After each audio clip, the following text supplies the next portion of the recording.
নমস্কার, আমি সোমা দিদি ভাই। প্রতিদিনের মতো আজ আমি চলে এসেছি তোমাদের জন্য নতুন একটি বিষয় নিয়ে। আজ আমাদের আলোচনার বিষয় ভাষা।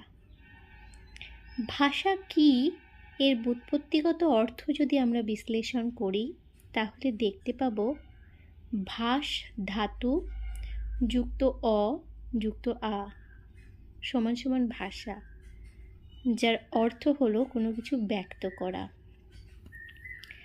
বহু প্রতিভার অধিকারী ভাষাবিদ রবীন্দ্রনাথ ঠাকুর একদা তার একটি প্রবন্ধে বলেছিলেন, সমুদ্রের মধ্যে হাজার হাজার প্রবাল আপন দেহের আবরণ মোচন করতে করতে কখন একসময়ে দ্বীপ বানিয়ে তোলে, তেমনি বহু সংখ্যক মন আপনার অংশ দিয়ে গড়ে তুলেছে আপনার ভাষা দ্বীপ। মনের গড়নের সঙ্গে সঙ্গেই চলেছে তার গড়ন, মনের বারণের সঙ্গে সঙ্গেই তার বার। তার এই কথাটি ভাষার ক্ষেত্রে যে কত অনিবার্য সত্য তা অস্বীকার করা যায় না। ভাষা যেন নদীর মতো বহমান।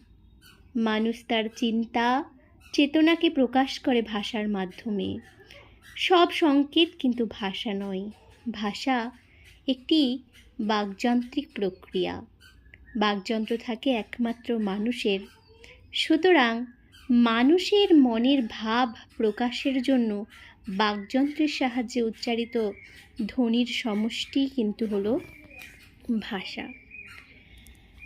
ভাষাবিদ আচার্য সুনীতি কুমার চট্টোপাধ্যায় তার ভাষার সংজ্ঞায় বলেছেন, মানব মনের ভাব প্রকাশের জন্য বাকযন্ত্রের সাহায্যে উচ্চারিত ধ্বনির দ্বারা নিষ্পন্ন কোনো বিশেষ জনসমাজে ব্যবহৃত স্বতন্ত্রভাবে অবস্থিত তথা বাক্যে প্রযুক্ত শব্দ সমষ্টিকেই বলে ভাষা।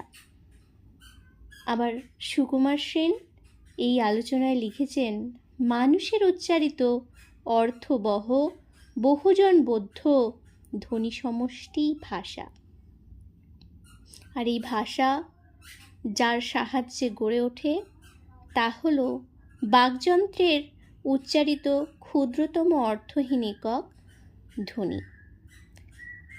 আমেরিকার প্রখ্যাত ভাষাবিজ্ঞানী এডগার হাওয়ার্ড স্টার্টেফ্যান ভাষার সংজ্ঞায় বলেছেন, language is a symbol of arbitrary vocal symbols by which member of a social group cooperate and interact.